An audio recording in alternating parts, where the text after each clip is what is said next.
Hi guys, this is Jason again.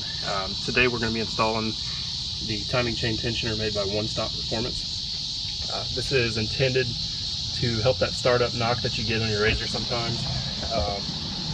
I've had mine started today, so I really can't catch it on video right now, but I may go find a clip and splice it into this video and give credit to where that was found. But anyway, you'll get that knock and rattle on startup, and the reason it does that is because the stock timing chain tensioner loses oil pressure. And then when you start it back up, it needs to build back up that pressure, and it allows that chain to jump time on cam timing. So the stock timing chain tensioner is going to be right here. That's what we're going to be removing and replacing. But it's not just as simple as pulling that out and then putting a new one in.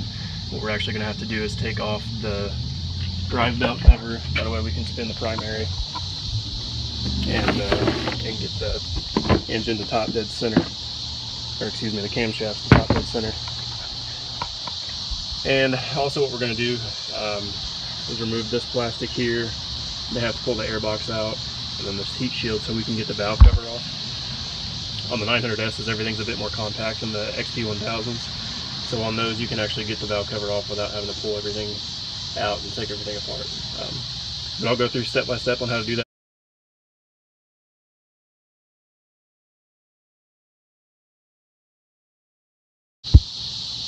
I've already removed the seats, so we're going to take this plastic off. You got to get the T40 Torxes out. There's 4 on the back, and there's 1, 2, 3, and 4, 5 in the middle, and we'll lift that off.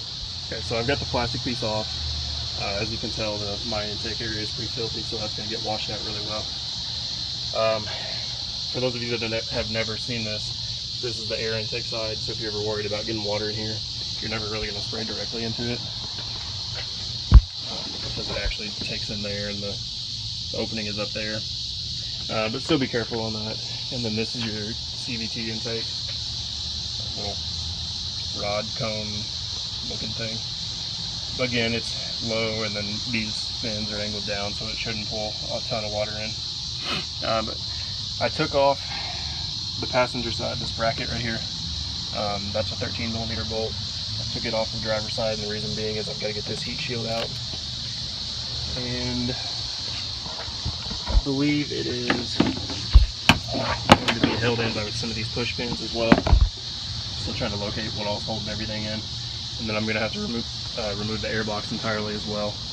To do that, we're going to remove these bolts and then unhook the intake tubes on either. The air box has been removed. The 2 bolts that were there, 13mm bolts. That is I believe an 11mm. That nut right there.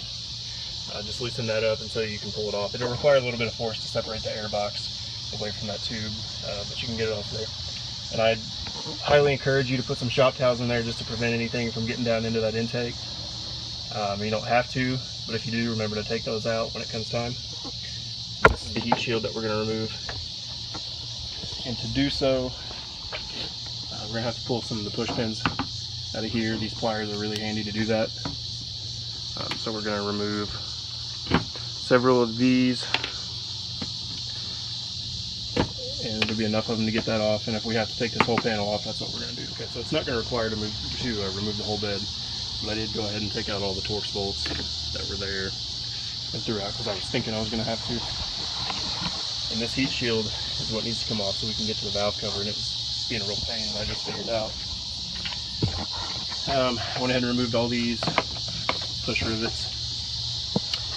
And I think this is normal in this exhaust header, but I had no clue that there was a hole there. So if anybody else knows or does this, comment below and let me know if you don't mind. Anyway, but what I was wanting to show you, and it's going to be a little difficult to get to it, is there's a push rivet right here that you're going to have to remove from that, as well as another one that I've already found that's under there. That hole right there. Okay, I've got that heat shield out and everything's exposed. What we're going to need to do is remove spark plugs, and then there's going to be 4 Torx head bolts. I think they're T40 as well. That'll get the valve cover off. But before we do that, going to come over here to the belt cover, and we're going to remove that. And the reason being is we need to be able to turn the primary in a counterclockwise direction so that we can rotate and get the camshafts in top dead center position. Okay, now the CVT cover is off. This is going to be your primary clutch over here. We're going to put a socket and a ratchet on that so we can turn it counterclockwise. Again, do not turn it clockwise or you'll be going the wrong direction, and you'll get some really bad noises that tell you you're going in the wrong direction. When you get your CVT cover off, it's a good idea to go around this ledge all the way around and make sure that's cleaned up so that when you go to reinstall it, you get a decent sealer in here. And you can see I've got some dirt there. I'm going to clean all that up and make sure that rubber seal is good and clean so everything buttons together pretty nicely. Okay, now this part is going to require us to remove the 4 valve cover bolts, which are T40s. Just a little bit of moisture there from where I was spraying.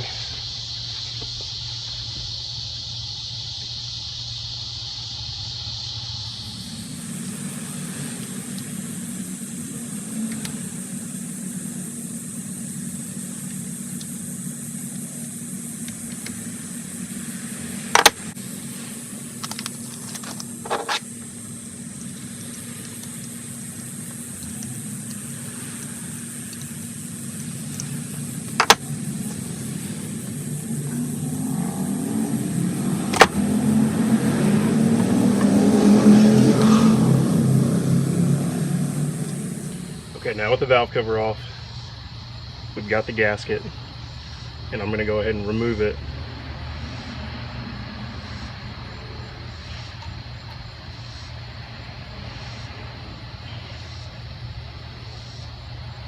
Just make sure you're careful not to tear it.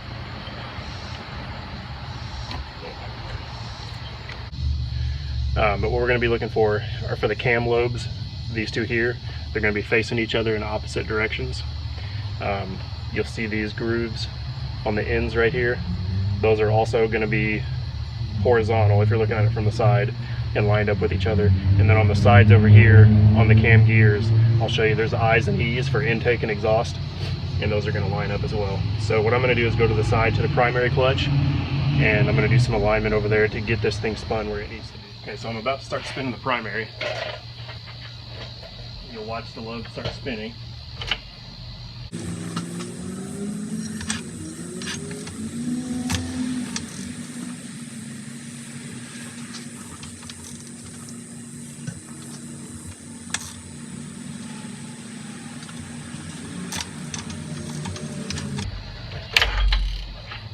here's top dead center with the cam lobe facing that way and that way.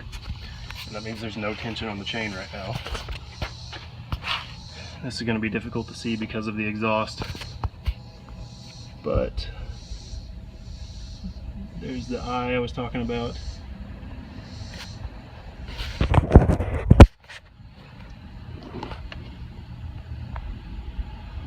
As well as the E. So I'm probably going to do a couple of revolutions just to get it a little closer with that E on the left there down a little bit to be more horizontal. And then the I for intake over here, getting a little closer.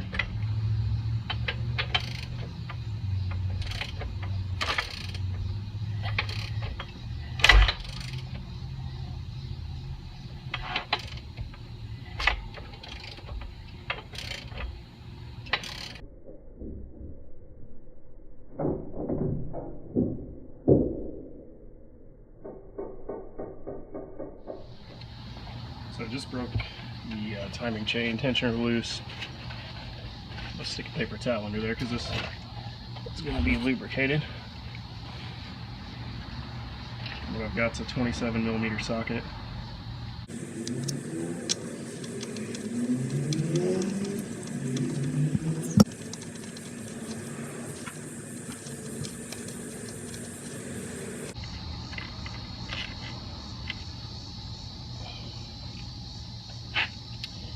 So there's our factory tensioner.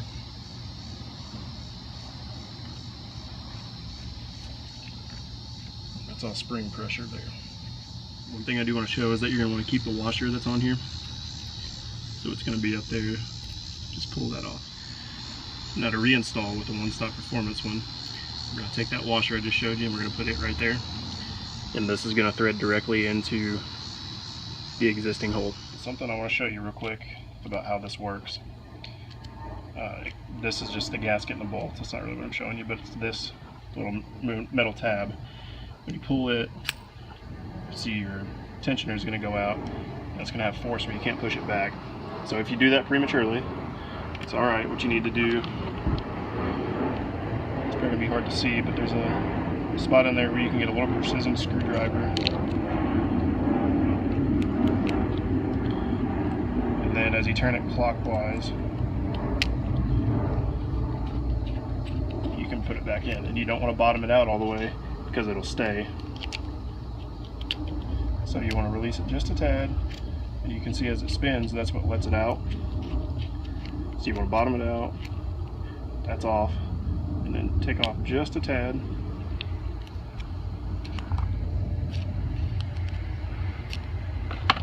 And then you can put the metal pin back in it to retain it. And all that does is just keep it from spinning.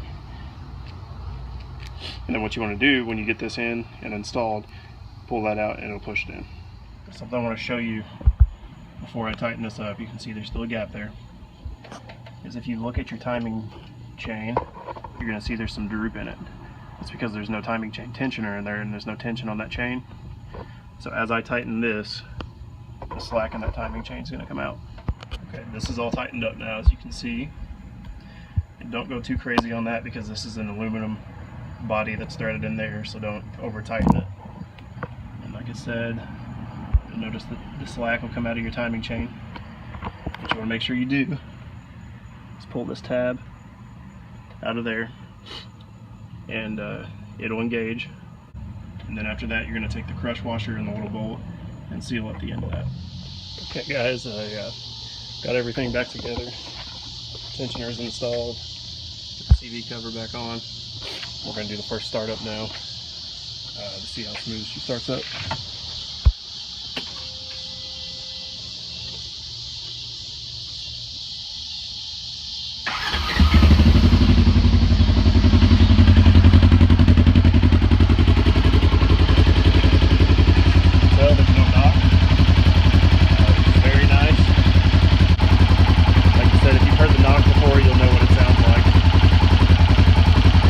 Check out OneStopPerformance for this tensioner, and 900S install. It's time consuming. I wouldn't say it's necessarily difficult. It's just something that you got to make sure you're comfortable with what you're doing, that you pay attention, get to top dead center, and then once you're at top dead center, you can put the new tensioner in and then put everything back together. Please subscribe to the channel if you like it for future content, and thanks for watching.